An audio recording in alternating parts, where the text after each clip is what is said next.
Buenas noches desde Caracas, Venezuela.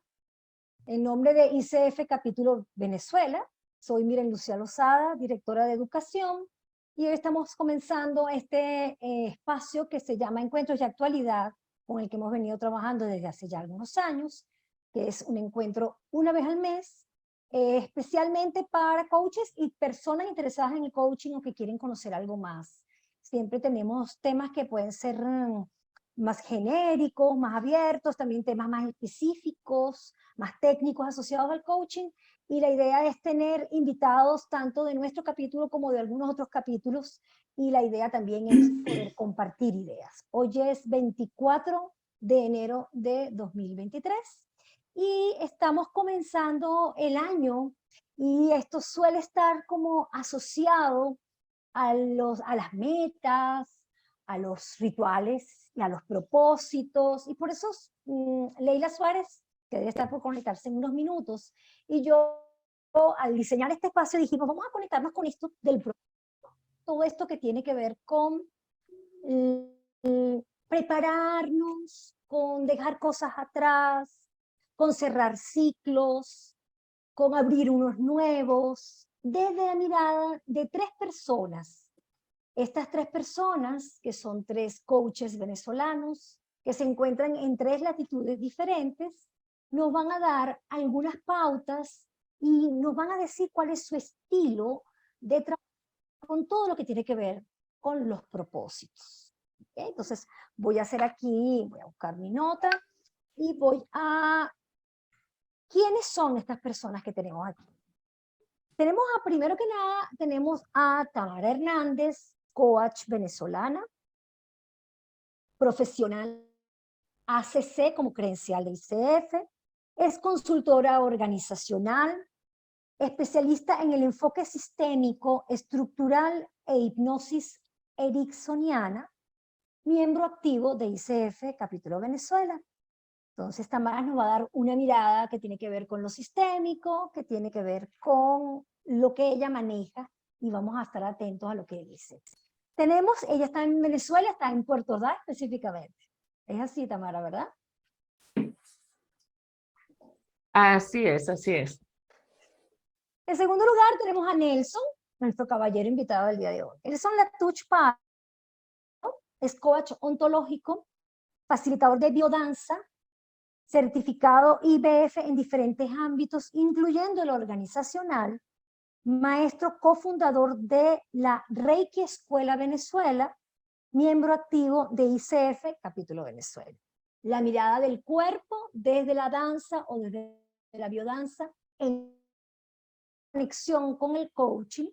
Y tenemos a Nora Ávila, quien es psicóloga, psicoterapeuta corporal, fundadora de Fundasoma, una de las escuelas de psicoterapia corporal de aquí de Venezuela, coach ontológico y organizacional, y quien también es miembro activo de ICF Capítulo Venezuela, y quien también nos va a dar la mirada del cuerpo en esto de los propósitos.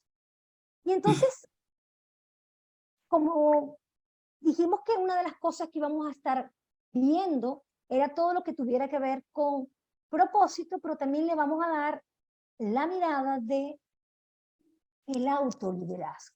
Y a mí me gustaría comenzar con Tamara. Tamara, ¿qué es para ti autoliderazgo? Con tus propias palabras. Ok, bueno, buenas noches. Gracias por la invitación. Para mí es un placer estar aquí. O sea, yo creo que autoliderazgo o sea, es esa capacidad de dirigirnos, pero también de acompañarnos, de enseñarnos y a la vez aprender de nuestro propio proceso. O sea, porque al final son las cualidades de un líder puestas al servicio de liderarnos a nosotros mismos. Entonces, es cómo gestionamos los distintos ámbitos importantes del liderazgo, o sea, cómo manejamos esa comunicación intrapersonal, cómo manejamos esa inteligencia emocional de la reacción de con nosotros mismos, de lo que hacemos, de lo que acertamos, de lo que nos equivocamos, cómo manejamos nuestro propio nivel de control, de frustración. Entonces, creo que el autoliderazgo, hablar de autoliderazgo permite revisarnos en esa relación con nosotros mismos. Pues, o sea, es ese espacio donde nos encontramos y bueno, podemos ser muy proactivos, acompañarnos y tratarnos con gentileza, o también podemos ser esos líderes que cortamos cabezas y nos recriminamos y nos castigamos por la manera en que somos, por la manera en que hacemos y por la manera en la que nos relacionamos. Entonces, creo que es un espacio interesante de encuentro con nosotros mismos y que va a ser de la manera en la que gestionemos o en la que sepamos manejar el liderazgo. Muchísimas gracias. Rescato de lo que escuché, dirigirnos, gestionarnos, revisarnos, y la palabra espacio, que me parece interesante también. Muy bien. Nelson, ¿qué es para ti autoliderazgo? Mira, yo añadiría lo que acaba de decir ella, el escucharnos a nosotros mismos y escucharnos no solamente lo que pasa por nuestra cabeza, sino escuchar los mensajes que nuestro cuerpo tiene para nosotros. Porque en biodanza hablamos de que la autorregulación es parte de la vitalidad. ¿Ok? O sea, tú no puedes tener energía disponible para emprender tus proyectos si no te autorregulas, si no te cuidas. Incluso, yo iría más allá, tú no puedes estar pendiente realmente de cuidar a otros o de servir a otros si no empiezas por cuidarte y servirte tú. Y en esto del autoliderazgo, la autorregulación es muy importante, porque es escuchar también a tu cuerpo cuando tu cuerpo te dice, hey, o sea, este pequeño dolorcito aquí te está diciendo, mira, ese esfuerzo que estás haciendo no lo debes hacer en este momento. No estoy en condiciones, o sea, tu cuerpo te está diciendo, no estoy en condiciones de servirte bien para aquello que tú quieres hacer en este momento. Pero nosotros a veces brincamos por encima de eso y bueno, luego pagamos el precio. Pero para mí, desde el punto de vista del liderazgo, está en eso, en escucharlo, no brincar por encima de eso, sino en escucharnos. Y escucharnos también desde el cuerpo, que es parte de lo que a mí me... O sea, yo a través del coaching conocí la biodanza y me enamoré de la biodanza porque, aparte de la danza, la conexión con el cuerpo tiene mucho que decirnos acerca de nosotros mismos. Yo creo que incluso a veces tiene más que decirnos que de lo que nosotros somos capaces de decirnos cuando establecemos un diálogo de yo con yo. El cuerpo, o sea, si nosotros escuchamos a nuestro cuerpo, el cuerpo tiene más cosas que decirnos. Muy bien. Desde mi mirada. Muchísimas gracias. Entonces, rescato escucharnos, importancia del cuerpo, de la autorregulación y del cuidado. Escuché varias veces la palabra cuidarse. Nora, cuéntanos para ti qué es el autoliderazgo, cómo lo vives. Para mí es un proceso guiado por un impulso vital. O sea, porque para tú poder verte, escucharte, ir hacia lo que tú quieres, necesitas un impulso que de alguna manera canalice y conduzca todos esos aspectos. Y ese impulso no es una cosa, es una cosa que de alguna manera tú vas construyendo para poder realmente llegar a esa condición de autoconciencia, porque el autoliderazgo es un proceso consciente que amerita fundamentalmente la conciencia como base. Y necesita nutrirse del impulso que te lleva a ir contigo hacia. Porque muchas veces las metas a veces están separadas de la persona y hay un hacer desconectado del ser.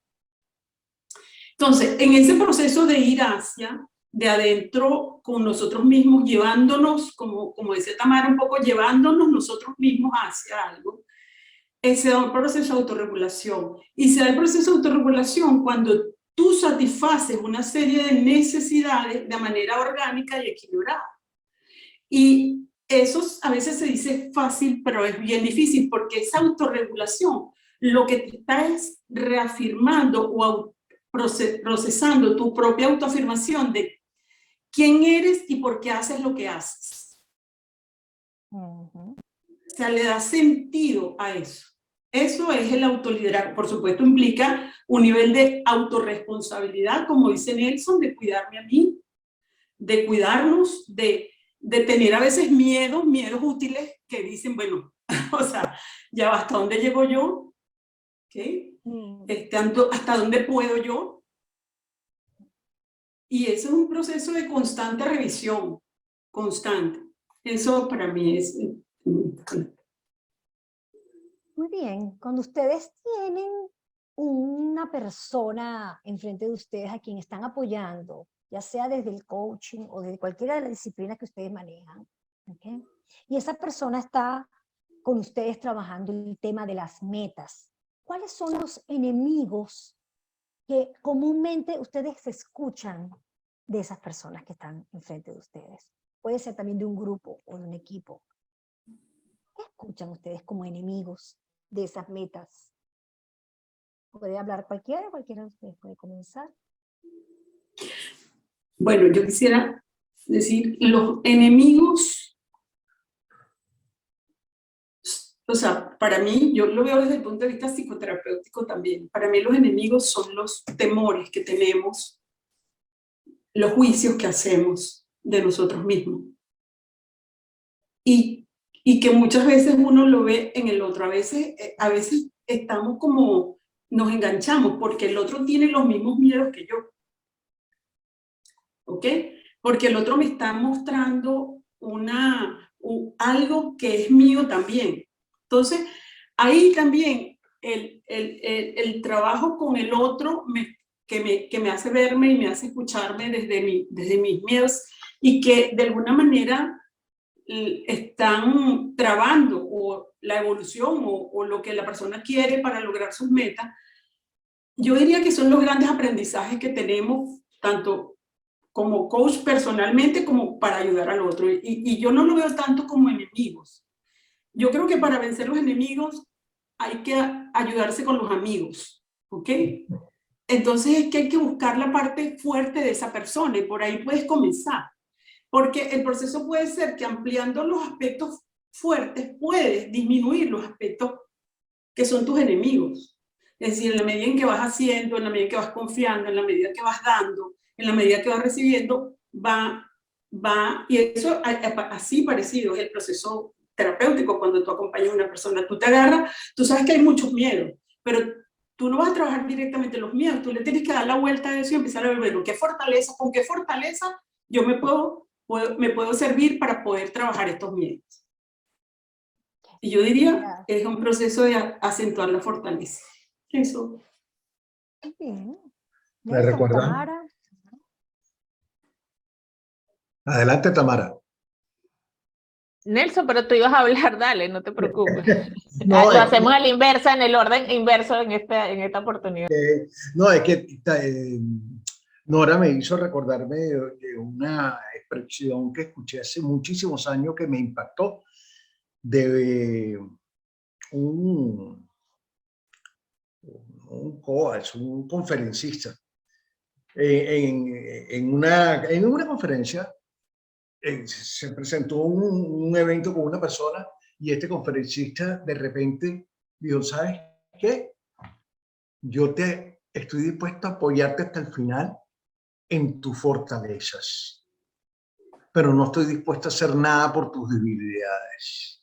Mira, a mí me impactó esa frase, porque tiene mucho que ver, o sea, tiene mucho que ver con lo que Nora acaba de decir. Y es eso, yo creo que el trabajo nuestro como personas que acompañamos, porque nosotros somos personas que acompañamos, eso lo hacemos como ejercicio profesional. El trabajo nuestro es apoyar a las personas en sus fortalezas para que vayan en ese camino que ellos quieren tomar, pero, o sea, dándoles la mano para ser cada vez más fuertes. y no apoyar las cosas, o sea, los miedos. Los miedos no hay que darles peso.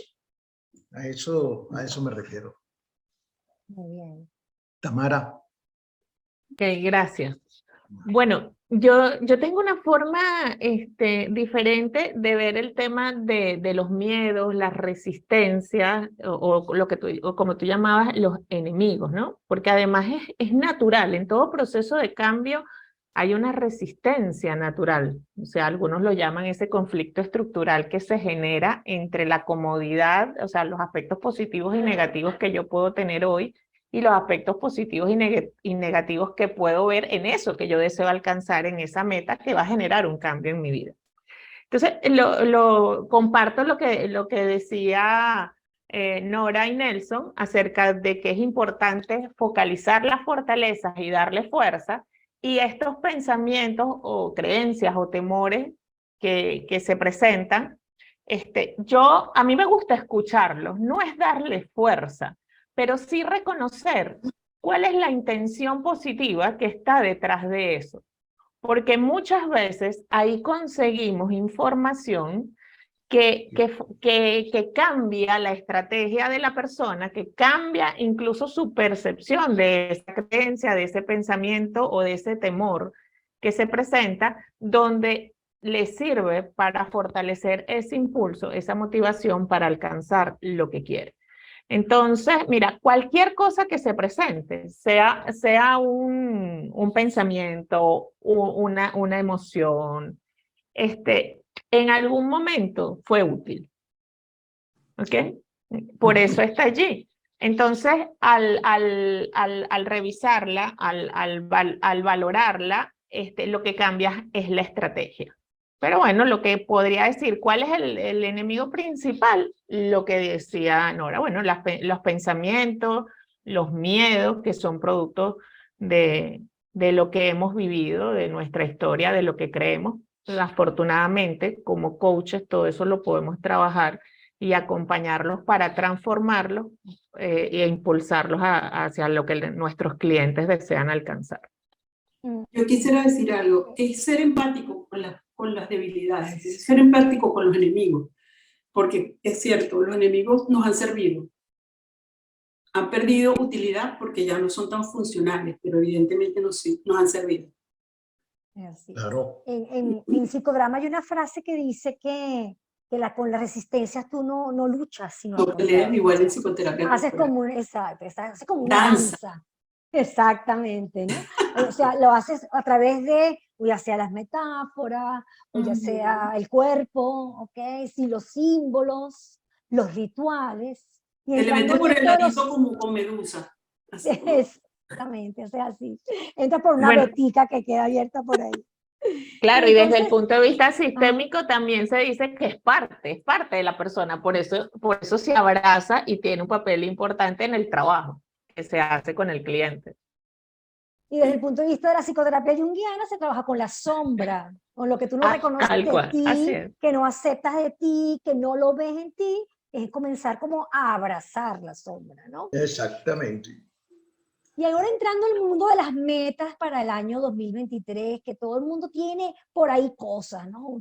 El mercado está repleto de técnicas, de rituales, de diferentes herramientas que nos permiten de alguna manera decir, bueno, mira, voy a comenzar a caminar, voy a comenzar a comer más sano, voy a trabajar mis redes sociales, que ahora es una de las cosas que más reta a algunos profesionales, ¿no? Me tengo que tomar unas fotos o sencillamente dejar de hacer algunas cosas para comenzar otras. ¿Cuáles son los abordajes que ustedes suelen utilizar para trabajar metas, ya sea arrancando el año o ya sea pues en cualquier momento en que digamos que un proceso de coaching nos invita a tener metas de alguna manera, ¿no? Y planes de acción. A ver, ¿quién quiere comenzar?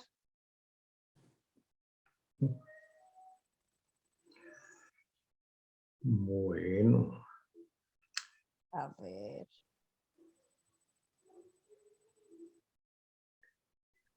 La verdad, para mí, las metas no son una cuestión de, o sea, no me las planteo al principio de cada año. Ok. Me las planteo cada vez que siento la necesidad de hacer cambios. ¿Ok? Ok. Ujú. Cuando yo siento que es la hora de hacer cambios, entonces lo primero que hago es revisar por qué estoy sintiendo eso.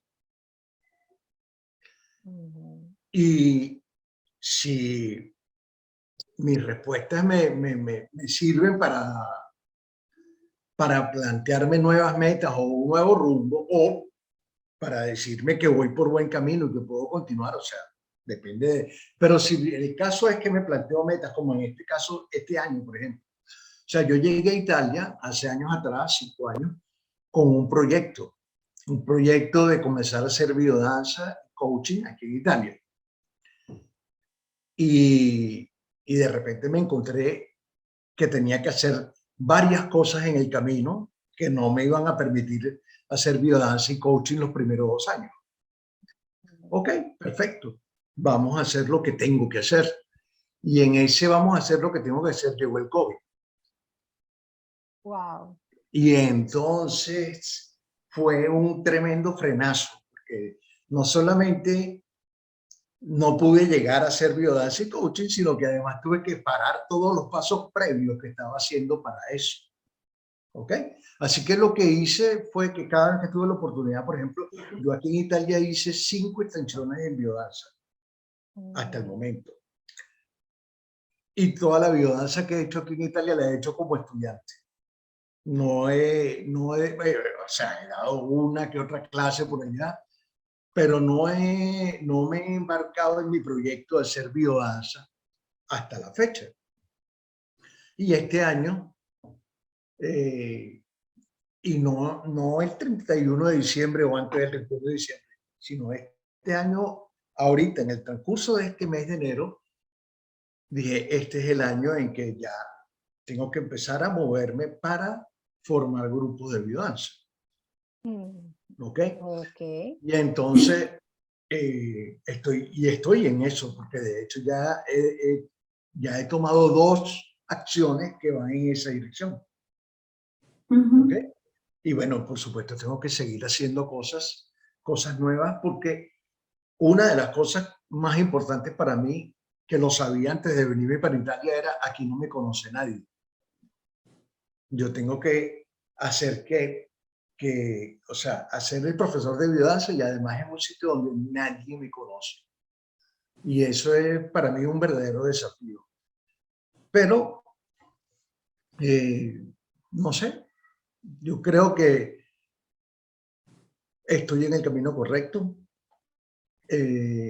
Lo siento en el cuerpo, lo siento en las cosas que estoy haciendo. Y dicen que nada es casualidad. Yo empiezo a moverme en esa dirección y empiezan a aparecer cosas que están conectadas con el Reiki, con el coaching, con la biodanza, se me están cruzando en el camino en los últimos días. Y yo lo interpreto como señales que me dicen que estás en el camino correcto. La palabra que me llega en lo que estoy escuchándote, Nelson, es la palabra pausa.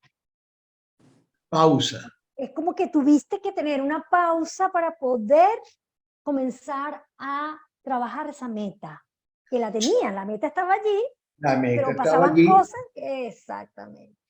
Sí, o sea, mira, Eso, ¿no? o sea, imagínate, nosotros lo primero que tuvimos que hacer fue remodelar la casa. Ajá, y en mitad del proceso de remodelar la casa llegó el COVID y tuvimos que parar la obra, porque no había mano de obra para hacerlo. Okay. Wow. ¿Ok? Y si la casa no estaba lista, ¿dónde recibimos a la gente para hacer biodanza en la casa? Así es, paso a paso. Tamara, Honora. Gracias, Nelson. Bueno, los seres humanos somos seres cíclicos. Nosotros necesitamos contar los días, los años, las horas. Bueno, porque además la naturaleza es cíclica. ¿Ok? O sea, hay un verano, hay diferencias, ¿no? Entonces, nosotros necesitamos culturalmente y biológicamente cerrar y abrir ciclos, ¿no? Entonces, a mí particularmente me encantan todos esos rituales y de que si cerramos el año, que si vino el espíritu de la Navidad. Me acuerdo en casa de mi amiga Teresina en Caracas, se celebraban unos espíritus de Navidad inigualables, y era pedirle al espíritu que vinieran, que cumplieran, no solamente para nosotros, para el mundo, para todo. Era una cantidad una nota de buenos deseos que a mí me encanta eso. Yo creo que cuando yo hablo de un propósito, este año, causalmente, reuní en mi casa a un grupo de amigas, hicimos un ritual de cómo nos vemos el año. Hicimos la rueda de la vida, hicimos el plan de acción, y muy a lo coaching, ¿no? Pero buenísimo, pero igualito le metimos que si las velitas, las cosas, los deseos, baila la canción con que tú te quieres alegrar este año, y así. O sea, a mí me encanta eso, y a mí, para hacerme mis objetivos, a mí me sirve mucho. ¿Para qué quiero yo hacer esto? Eso que es una de las preguntas más poderosas que tiene el coach. ¿Para qué tú vas a hacer eso? Eso es bien importante para mí. ¿Y qué vas a lograr con eso? Okay. Y a veces no es hacérselo una vez, sino varias veces. Ajá, ¿y qué vas a lograr? ¿Y qué es lo que y para qué? ¿Y para qué? Y ese para qué te va llevando cada vez más abajo, ¿no? Y muchas de las cosas que yo he descubierto con respecto a mis propósitos es que algunos de ellos se corresponden más al mundo del tener que hacer algo y el deber hacer algo. Entonces, cuando eso es así, yo he aprendido a descartarlos. Antes no los descartaba con tanta facilidad, hasta pido iluminación. No es eso, no es eso. Es que, ¿para qué yo voy a hacer esto? Okay. Eso me parece importante porque ahí me hace llegar como al punto, pues al point de la cosa, y ahí me quedo. Y otra pregunta que me sirve, otra cosa que me sirve para ver mis metas, es cómo me veo yo cuando yo ya he logrado eso. Que es otra pregunta de coaching que me parece poderosísima. Es decir, mirarme allí en ese momento y en esa circunstancia particular en que yo ya conseguí eso. Y si eso no me para los pelos, que ahorita me los levanto, si yo no me veo que eso me hace sentir, yo digo, uy, todavía no estoy como lista, ¿no? Entonces, como que bueno, vamos a ver si podemos un intermedio, un grisecito, ¿no? ¿Ok? Entonces eso bien, para mí, esas son dos cosas importantes. Bueno, me gusta celebrar los rituales por el ritual mismo, por la conjunción de cosas que se dan, pero además de eso, hacerme esas preguntas para poder realmente afilar bien la sierra para mi objetivo. Bien, bueno, para mí particularmente, Perdón. ok.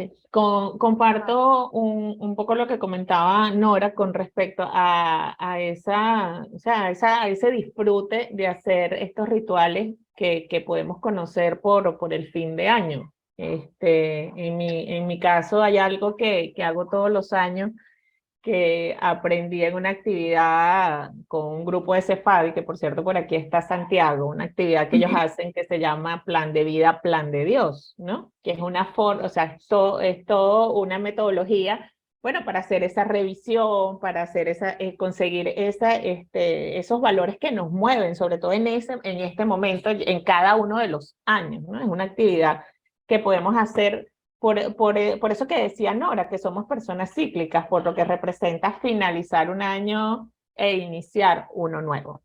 Entonces, ahí es un ritual bonito, marcado por ese, vamos a decir, por las circunstancias, por el momento que estamos viviendo de celebración.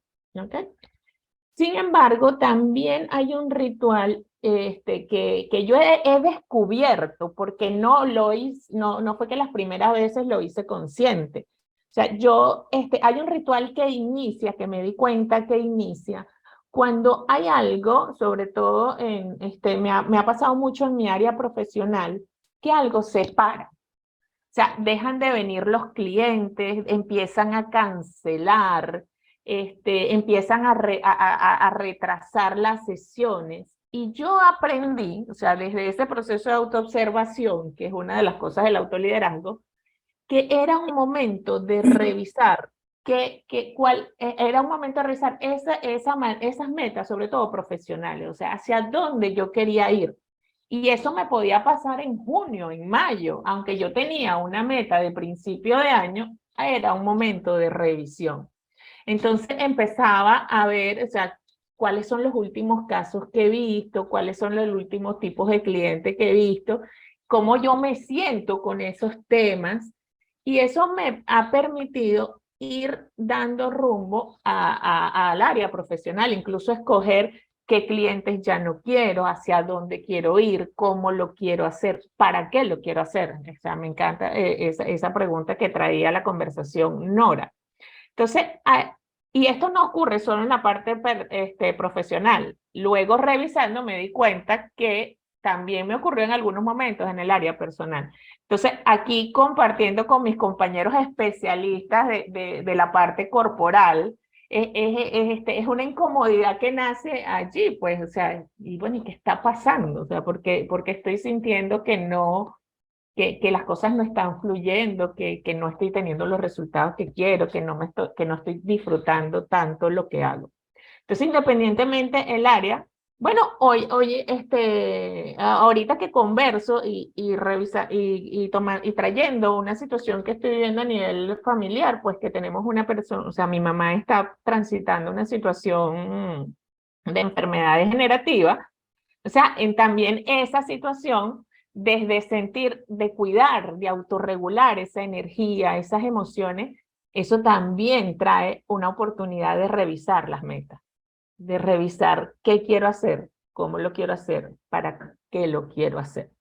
Entonces, independientemente tengamos estos rituales, vamos a decir, conocidos, de lo que representa iniciar un año nuevo, yo creo que también haría una invitación de cuál está siendo tu ritual y que a lo mejor no tienes conciencia, como me pasó a mí. O sea, yo me di cuenta de esto que me sucedía como a la tercera o cuarta vez que me había pasado, como diciendo, oye, esto no es la primera vez.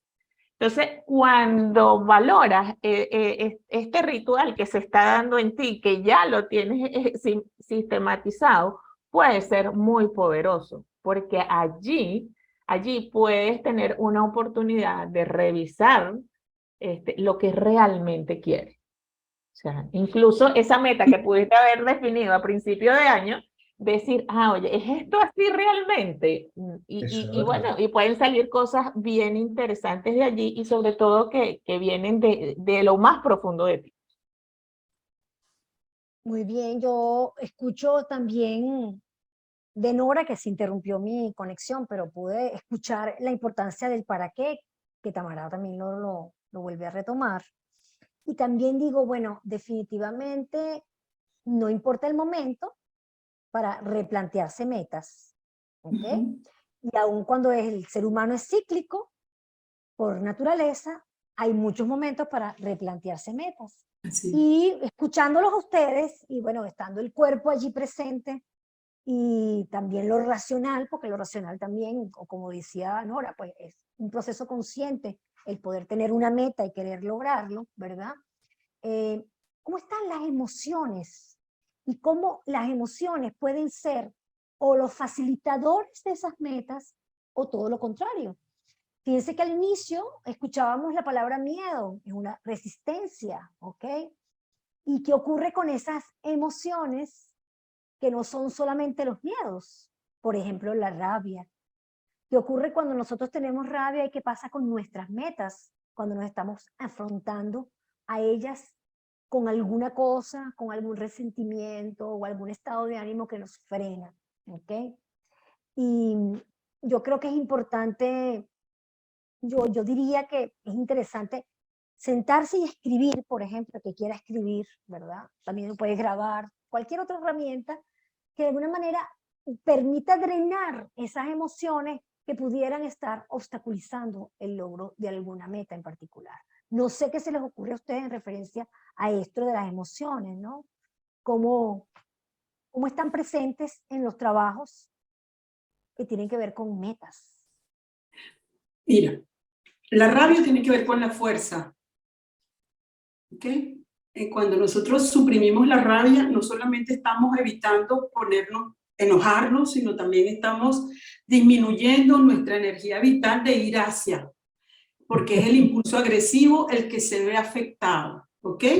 Y el impulso agresivo no es negativo, el impulso agresivo es yo voy hacia lo que yo quiero, lo tomo para mí.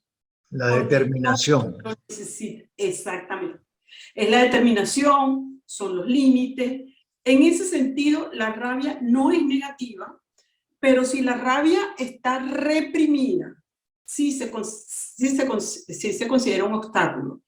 ¿Y cómo entonces se siente? Cuando hay mucha obstinación por hacer algo. Cuando hay un de vida o muerte, porque esto aquí está en juego mi honor, ¿ok? Eso es un elemento ya que de alguna manera nos traba a todos cuando queremos las metas. El miedo paraliza y a veces en mi caso hay mucho parálisis por análisis, yo me pongo a pensar y si de pronto la guacharaca, la gallina o el gallo, y resulta que el miedo me paralizó ahí y ahí me frené todo. ¿Qué pasa como consecuencia del miedo? Me disperso. Entonces cuando yo tengo como 8 ventanas abiertas al mismo tiempo y empiezo a hacer 10 cosas al mismo tiempo, Nora tiene miedo, olvídate, o sea, estoy asustada. Entonces hay que saber cómo reconocer esos elementos y sacarlos y decir, bueno, es posible que esta persona tenga miedo, vamos a ver, ¿será miedo? ¿Cuáles son tus temores? Y hacer preguntas. Hacer preguntas. También la rabia también se puede, alguien escribió ahí en el chat que no leí bien, pero la rabia se puede conseguir, Culpa. se puede convertir en culpa, porque es el autorreproche. Entonces todos esos elementos son como indicadores de que ahí están las emociones, y que las emociones también juegan, y no van a jugar en favor o en contra. Te juegan a favor o en contra. Lo que tú acabas de decir es que la rabia y la determinación están estrechamente conectadas al fuego. Son justamente el fuego y están en el mismo sitio, en el chakra del plexo solar y son la energía que te lleva a explotar o que te lleva a ir hacia adelante, a perseguir aquello que tú quieres con fuerza, con determinación.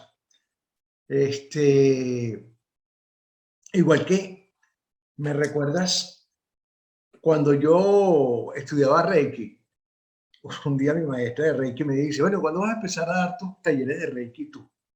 ¿Cuándo te vas a abrir? Vas a dejar de ser mi asistente para iniciar tus propios talleres de Reiki. Y yo, con toda mi sinceridad, le dije, maestra, yo todavía no estoy listo. A lo que ella se volteó y me vio de una manera que jamás olvidaré, de arriba abajo, y me dijo, es verdad, estarás listo cuando estés listo. Y ese día que ella me dijo eso, mi respuesta inmediata interna aquí en mi cabeza fue, me está mamando gallo.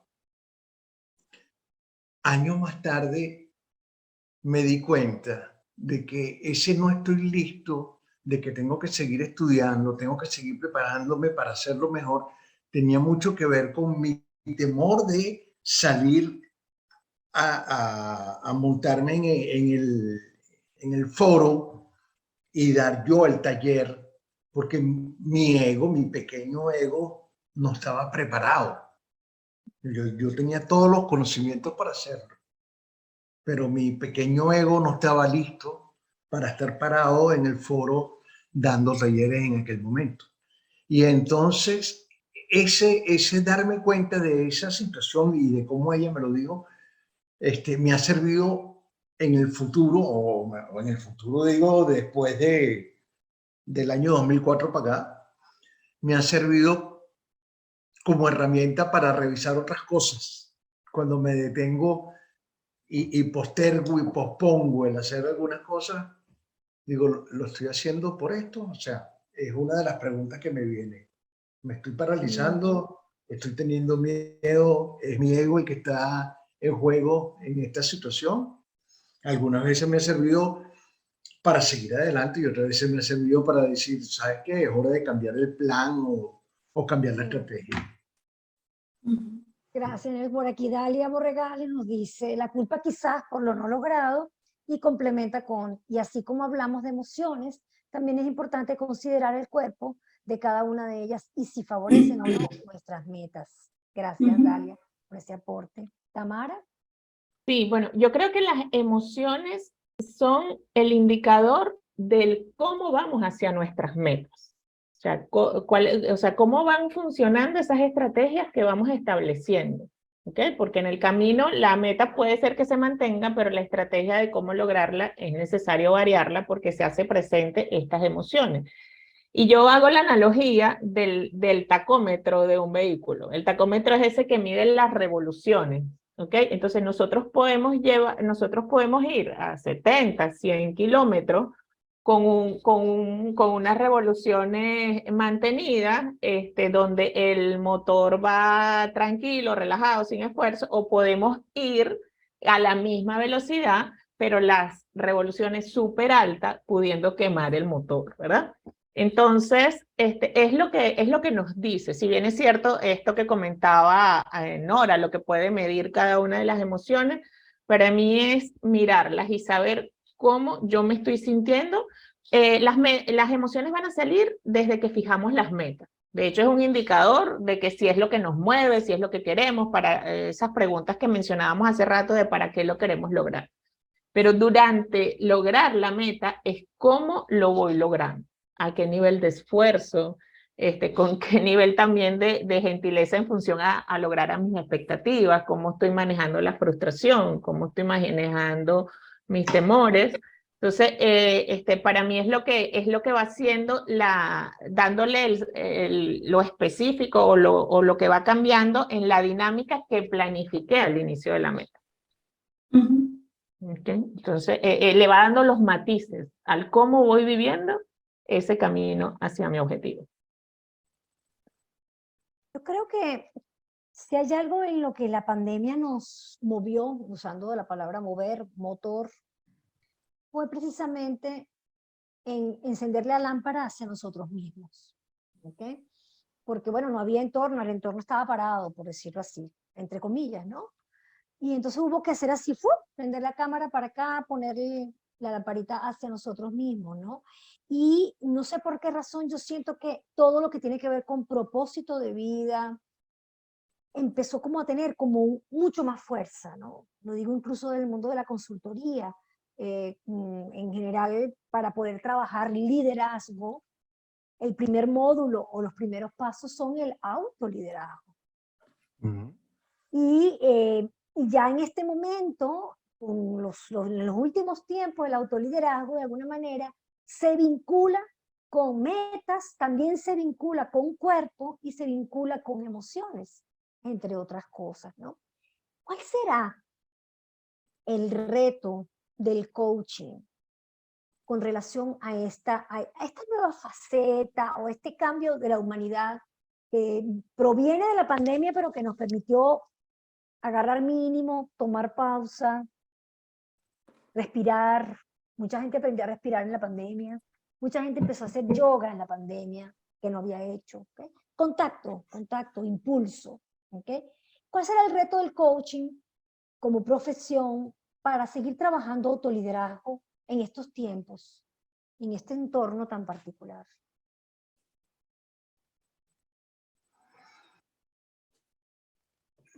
Yo creo que es la autogestión personal. Es decir, yo tengo que empezar a tener más herramientas porque además todas las personas que nos llegan cada vez, el mundo está más complejizado. Estamos viviendo en una transformación en este momento donde todavía no hemos terminado de soltar algunas cosas y estamos agarrando otras.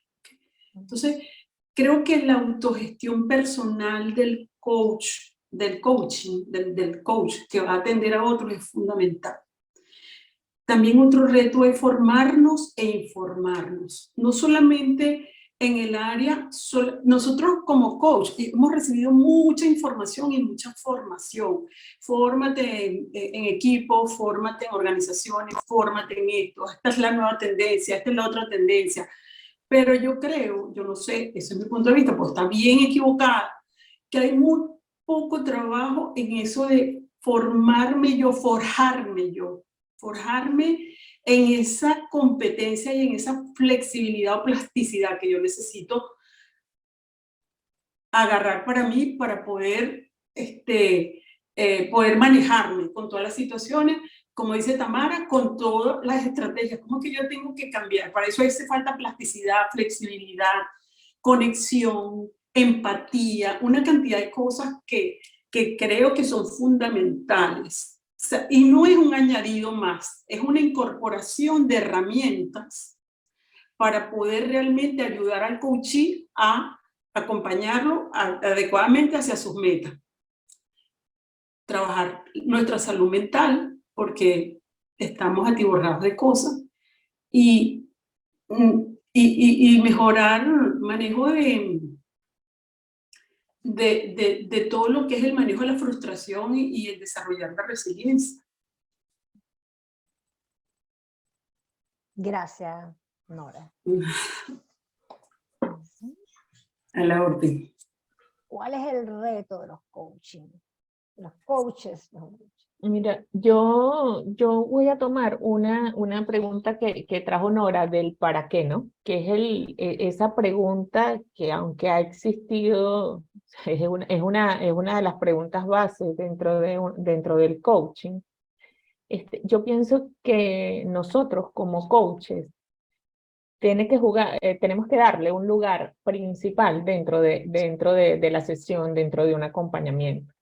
Porque si bien es cierto, el autoconocimiento es uno de los pilares del autoliderazgo, entender, o sea, que la persona pueda descubrir ese para qué, que venga de él, desde valorar esa autenticidad, esa individualidad, y que su camino es muy personal. Aunque quieras lograr cosas similares a otros, tu camino es muy personal.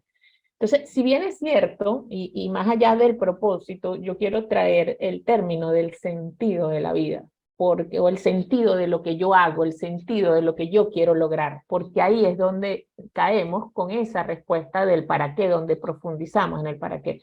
Porque nuestro propósito puede cambiar, pero nuestro sentido tiene en cada momento garantizar que esté claro, que sea relevante para mí, y que pueda depender de mí. Porque parte de las crisis que nos dio la pandemia era que lo que le daba sentido a nuestra vida dependía de lo que íbamos a hacer, de lo que íbamos a lograr en ese año.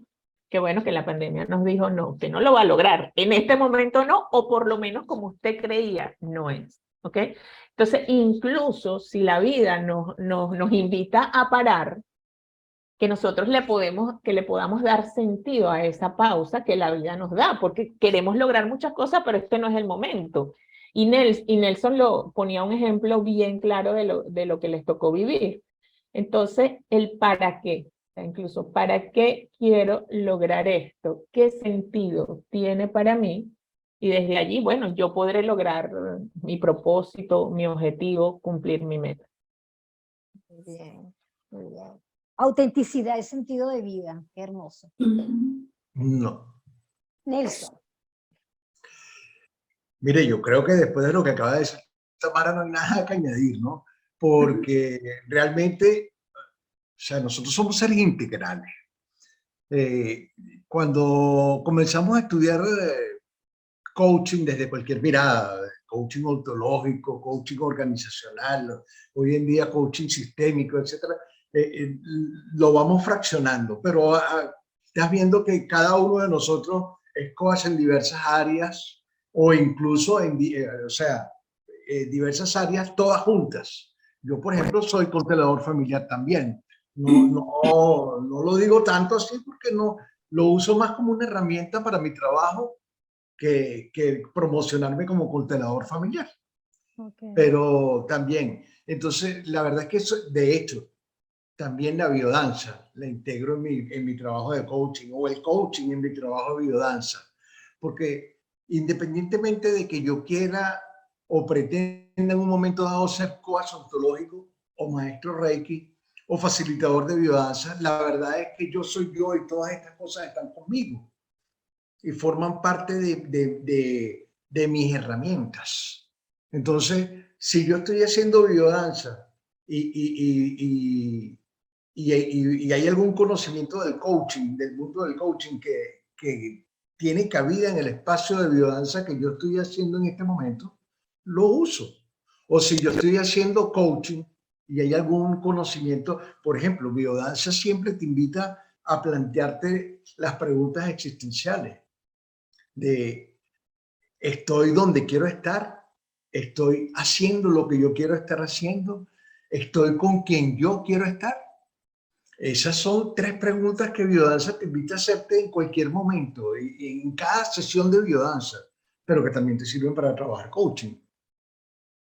¿Ok? No, y así como digo yo esto de mí, cada uno de nosotros, porque, o sea, creo que Tamara también es coach sistémico, si no me equivoco. Ujú. O sea, cada uno de nosotros tiene un mundo de conocimiento y cuando estás trabajando en un área en particular, los demás conocimientos no se quedan allá afuera. No, no, no. Estiras la mano y tomas parte de ello. Vengan, denme una mano aquí en este proceso que estoy haciendo ahorita. Entonces, yo pienso que eso es exactamente, o sea, nosotros somos servidores. En una oportunidad yo dije que el coaching era el ejercicio profesional del amor, porque el amor es servir, incluso cuando sirves organizacionalmente. El amor es servicio y nuestro trabajo es un trabajo de amor. Y en el amor simplemente nos manifestamos como nosotros somos, con todas las herramientas que tenemos a nuestra disposición, incluyendo el conocimiento y la experiencia que hemos adquirido en el camino. Muy bien, gracias. Giuseppe comparte en el chat tolerancia y flexibilidad consigo mismo para poder trabajar la resiliencia. Gracias, Giuseppe. Así es. Fíjense que ya nos quedan unos minutos para ir cerrando, ¿no? Y creo que una de las cosas que me estoy llevando yo en lo personal en este espacio de encuentro y actualidad de hoy es que la importancia de trabajar tu propio autoliderazgo siendo tu coach. ¿Cierto? La importancia, y aquí en eso yo por eso, bueno, pertenezco a ICF y me siento muy orgullosa porque una de las cosas más importantes precisamente es un código de ética que nos marca y nos enmarca. Hay 8 competencias que también nos dan marco, pero sobre todo hay todo eso que tiene que ver con que si tú eres coach, también es importante que estés en coaching, que tengas un coach, que tengas supervisión. Hay procesos de supervisión hermosísimos, donde tú supervisas esos casos y al final la supervisión lo que hace es ponerte en un salón de espejos y permitir que tú te proyectes y digas, bueno, mira, ¿qué estoy aprendiendo yo de este coaching? Y ese, mi propio autoliderazgo me va a permitir acompañar mejor a esa persona que tengo enfrente, sea cual sea la disciplina que esté en ese momento trabajando con ella, ¿no? Con esa persona. Y de verdad, muchísimas gracias. No sé si quieren decir algo ya como para cerrar. Ajá, Tamara. Sí, sí, miren, yo quería rescatar de eso que tú dices, que por eso está allí en el nuevo modelo de competencias de la ICF, la competencia de encarnar la mentalidad de coaching. O sea, el encarnar la mentalidad de coaching es saber que nosotros estamos constantemente sometidos a nuestra experiencia de vida que nos afecta, nos altera, nos potencia, nos disminuye, y que constantemente tenemos que estar trabajando en nosotros, porque no somos los mismos. ¿Okay? Entonces, estar abiertos, que necesitamos coaching, necesitamos mentoría para mejorar, profundizar en nuestra profesionalización, necesitamos supervisión, o sea, y necesitamos aprender. Entonces, es parte, el mismo modelo nos invita, nos recuerda que dentro de las buenas prácticas constantemente tenemos que estar en proceso de revisión, aprendizaje y acompañamiento. Con eso yo cerraría. Yo quiero decir que el autoliderazgo no es un proceso solitario, es un proceso con el otro, siempre. Porque el otro siempre, nosotros estamos atravesando la vida, somos atravesados por la vida y nos estamos impregnando de una cantidad de conocimientos y de contactos y resonamos o no. Y todo eso es un proceso continuo que va con otros, nunca solo. Eso es bien importante. Muchísimas gracias. Bueno. Y yo añadiría que cuando acompañamos a otro en su proceso de cambio, aunque no nos demos cuenta, nosotros también estamos cambiando permanentemente. Y muchas personas no saben eso, esa parte del proceso de coaching, ¿no? Entonces, no lo saben, no saben lo importante que es. Bueno, muchísimas gracias, bien contenta en nombre de ICF Capítulo Venezuela y con muchas ganas de volvernos a ver. Me imagino que estaremos en contacto y dentro de un mes estaremos con un nuevo encuentro de actualidad. Tendremos un tema que seguramente puede ser interesante también para todos ustedes. Muchas gracias por sus mensajes. Muchísimas gracias, de verdad, por atendernos. Gracias por la invitación. Gracias por la invitación. Estás trasnochado, Nelson, estás trasnochado. Sí, vale, un aplauso para Nelson, que está trasnochado en Italia. Y Tania pues, también, ¿oíste? Está en Italia. Qué chévere. Un abrazo a todos. Gracias. Gracias, Tamara, Nelson. Gracias a todos los que están acá. Un placer, Nora, compartir este espacio con ustedes. Gracias, Tamara. Gracias, seguimos en contacto.